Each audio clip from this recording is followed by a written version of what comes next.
हाँ तो प्यारे बाबू यहाँ पे क्लास 10 के सोशल साइंस के ओरिजिनल वाला क्वेश्चन पेपर का यहाँ पे सब्जेक्टिव क्वेश्चंस की यहाँ पे बतलाने वाले हैं। यानी कि यहाँ पे सब्जेक्टिव का यहाँ पे जो हम क्या बतलाने वाले हैं, आंसर बतलाने वाले हैं। ठीक है, तो जितने भी विद्यार्थी यहाँ पे पेपर है पर जो द्वितीय पाले में आज यानी कि 20 नवंबर के दिन, तो इस पेपर को पूरा देख लीजिए पैरोचो। जो विद्यार्थी क्लास को लाइक वगैरह नहीं किए फटाफट से क्लास को लाइक कीजिए पैरोचो। पूरा यहाँ पे ओरिजिनल पेपर क्वेश्चन पेपर यहाँ पे हम आपके लिए लेके आ चुके हैं। ठीक है ना, तो पैरोचो देख सकते हैं जो जो क्वेश्चंस आपके एग्जाम में पूछा गया है वही आपको बतलाते हुए चलेंगे। यहाँ पे देखिए पैरोचो क्या पूछा गया कि रोलेट एक्ट क्यों लगाया गया, असहयोग आंदोलन के आर्थिक प्रभाव क्या थी, निर्दोरीकरण क्या है पैरोचो, क्रांति से पूर्व, ये सभी क्वेश्चंस आपके एग्जाम में पूछा गया है। ठीक है ना, यहाँ पे क्वेश्चंस का आंसर हम आपको बतलाते हुए चलेंगे। ठीक है पैरोचो, तो चलिए पैरोचो डायरेक्टली हम आंसर की ओर चलते हैं। उससे पहले जो विद्यार्थी क्लास को लाइक वगैरह नहीं किए हैं फटाफट से क्लास को लाइक करते हुए चलिएगा ना पैरोचो। यहाँ पे देख सकते हैं क्वेश्चंस जो है क्वेश्चंस वगैरह आपके आपके एग्जाम में यहाँ पे मिलेगा ही क्वेश्चंस पेपर ना। तो यहाँ पे हम आंसर बतलाते हुए चलते हैं। तो पैरोचो देखिए यहाँ पे जो प्रश्न का आंसर है, यहाँ पे प्रश्न पूछा गया था कि ये जो रोलेट एक्ट है ना क्यों लगाया गया था। तो पैरोचो रोलेट एक्ट 1919 ब्रिटिश सरकार ने भारत में बढ़ती क्रांति गतिविधियों को रोकने के और कठोर नियंत्रण बनाए रखने के लिए लगाया गया था। इस एक्ट के तहत बिना मुकदमे के किसी और को भी गिरफ्तार कर जेल में डाला जा सकता है, इसीलिए लगाया गया था बच्चों रोलेट एक्ट। ठीक है, इस तरह आपको क्या करना है, आंसर लिख देना है। उसके बाद यहाँ पे असहयोग आंदोलन के आर्थिक प्रभाव क्या थे। तो पैरोचो इसके आर्थिक प्रभाव निम्न थे जो नीचे लिखा हुआ है। आपको यहाँ पहला पॉइंट में आपको लिखना पड़ेगा कि विदेशी वस्त्र तथा वस्तुओं के बहिष्करण से ब्रिटिश उद्योग की भारी हानि हुई। उसके बाद यहाँ पे दूसरा पॉइंट में लिखना पड़ेगा बच्चों की है खादी स्वदेशी उद्योग तथा हस्तशिल्प को बढ़ावा मिला।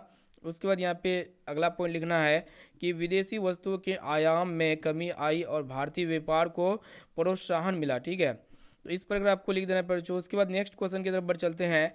यहाँ पे जो पूछा गया है कि निर्धोगीकरण क्या है। तो निर्धोगीकरण वो प्रक्रिया होता है जिसमें किसी देश या क्षेत्र के उद्योग, विशेष कुटीर या फिर यहाँ पे उद्योग धीरे धीरे नष्ट होने लगते हैं या फिर कम हो जाते हैं, जिसके कारण क्या होता है बच्चों, रोजगार के अवसर घट जाती है। यहाँ पे लघु उद्योग हो जाएगा प्यार बच्चों। ठीक है ना, अब आइए बाबू देखते हैं यहाँ पे नेक्स्ट क्वेश्चन का आंसर बतलाते हुए चलते हैं। यहाँ पे क्या कह रहा है, क्या कह रहा था कि बोल्शेविक क्रांति के प्रभाव पर चुना जो दुर्गतीय प्रश्न है। ठीक है ना, इसका अंक यहाँ पे आपको 4 मिलेगा। ठीक है, उसके लिए यहाँ पे इसका आंसर लिखे हुए देख सकते हैं। इसका आंसर है बच्चों कि बोल्शेविक क्रांति के प्रभाव क्या क्या है, यहाँ पे लिखे हुए आप ध्यान से देखिएगा, क्वेश्चंस को पढ़ लीजिए, स्क्रीनशॉट वगैरह ले लीजिए बच्चों। देख सकते हैं यहाँ पे अगर कोई क्वेश्चन पेपर लेना चाहते हैं तो आप हमारे व्हाट्सएप ग्रुप में जरूर जुड़ जाइए बच्चों ना। ठीक है ना, आप हमारे व्हाट्सएप ग्रुप में जुड़ जाइए, आपको वहाँ पे सारा पेपर वगैरह मिल जाएगा। ठीक है ना बच्चों। उसके बाद यहाँ पे देखिए कि सामाजिक समानता और जल कल्याण की नीतियाँ, मतलब यहाँ पे दूसरा पॉइंट है, फिर तीसरा पॉइंट है बच्चों, फिर यहाँ पे चौथा पॉइंट है ना। चलिए बच्चों देखते हैं यहाँ पे नेक्स्ट क्वेश्चन की तरफ बढ़ चलती है। सभी पॉइंट को कवर करेंगे तो यहाँ पे काफ़ी लंबा वीडियो बन जाएगा। ठीक है ना, यहाँ पे सांप्रदायिकता लोकतंत्र को किस प्रकार प्रभावित करती है। तो यहाँ पे सांप्रदायिकता लोकतंत्र पर कई नकारात्मक प्रभाव डालती है ना। तो यहाँ पे पॉइंट वाइज लिखे हुए बच्चों सभी का आंसर यहाँ पे स्क्रीनशॉट वगैरह ले लीजिए, हम पेपर हम आपको प्रोवाइड कर देंगे बच्चों। ठीक है ना, आपको टेंशन वगैरह लेने की आवश्यकता नहीं है। ठीक है, तो इस प्रकार लिखे हुए बच्चों देख सकते हैं, स्क्रीनशॉट वगैरह ले लीजिए। ठीक है ना, वीडियो को पॉज करके फिर यहाँ पे नीचे की तरफ जाएंगे तो यहाँ पे आपको मिलेगा आर्थिक विकास के क्या अभिप्राय है ना। तो आर्थिक विकास के अभिप्राय के बारे में यहाँ पे लिखा गया है। ठीक है, उसके बारे में एक्सप्लेन कर दिए पर अच्छी तरीके से। बिहार के पिछड़ेपन के 2 आर्थिक कारण बताए। तो पिछड़ेपन के प्रमुख कारण निम्न है पर औद्योगिकीकरण का प्रभाव है, इसको लिखे हुए। उसके बाद कृषि पर अत्यधिक निर्भरता तथा कम उत्पादकता, इसको लिखे हुए पर फिर यहाँ पे किसी देश के आर्थिक विकास में कुशल मानव पूंजी की क्या भूमिका है। तो इसको लिखे हुए हैं। ठीक है ना, अब देखिए बच्चों उद्बक्ता यहाँ पे क्या कराया था कि उत्पादकता बढ़ाती है। ठीक है ना, यहाँ पे इसको पॉइंट वाइज लिखे हुए हैं। अब देखिए यहाँ पे सभी का क्वेश्चंस का आंसर लेना चाहते हैं तो आप हमसे संपर्क कीजिए। मेरा व्हाट्सएप नंबर है 6206076569। इस नंबर को सेव करके आप बोले कि सर क्वेश्चन पेपर दे दीजिए, तो सबसे पहले हम आपको व्हाट्सएप ग्रुप में जोड़ देंगे। यहाँ पे पूछा गया कि पेट्रोलियम से बनने वाली वस्तुएं क्या क्या है, इसके बारे में हम लिखे हुए पैरोचो। ठीक है ना, ध्यान से देखिएगा, स्क्रीनशॉट वगैरह ले लीजिए। यहाँ पे धीरे धीरे हम चल रहे हैं। भारत की प्रमुख नकदी फसल के का नाम लिखे हुए हैं। 25 नंबर का आंसर लिखे हुए बच्चों ना। ठीक है ना, इसका आंसर वगैरह लिख लीजिए अच्छी तरीके से। उसके बाद बिहार में कृषि की समस्याओं की विवेचना किए हुए हैं बच्चों, देख सकते हैं।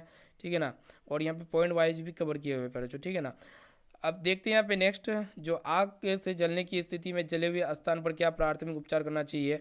तो यहाँ पे जलती हुई शरारतों से दूर करें, ठीक है ना। उसके बाद यहाँ पे ठंडा पानी डालना चाहिए, दबाव ना डालें। यहाँ पे देखिए तीसरा पॉइंट, दबाव ना डालें। साफ और ढीला कपड़ा ठीक है होना चाहिए। अब आइए बाबू देखते हैं यहाँ पे नेक्स्ट क्वेश्चन क्या कह रहा था, 30 नंबर क्वेश्चन की सामान्य संचार व्यवस्था के बाधित होने के क्या कारण हो सकते हैं। प्राकृतिक आपदाएं, तकनीकी खतरा हो सकता है। उसके बाद यहाँ पे मानवीय कारण। ये सभी क्वेश्चंस का आंसर अगर आप लेना चाहते हैं तो आप हमसे संपर्क कीजिए। हमारे व्हाट्सएप नंबर हम आपको बता दिए पर बच्चों। अगर ऑब्जर्व क्वेश्चंस का आंसर चाहते हैं तो यहाँ पे हम जो है ना पर बच्चों 1 बजे उसका आंसर की हम डाल देंगे 1 बजे से पहले, ठीक है ना।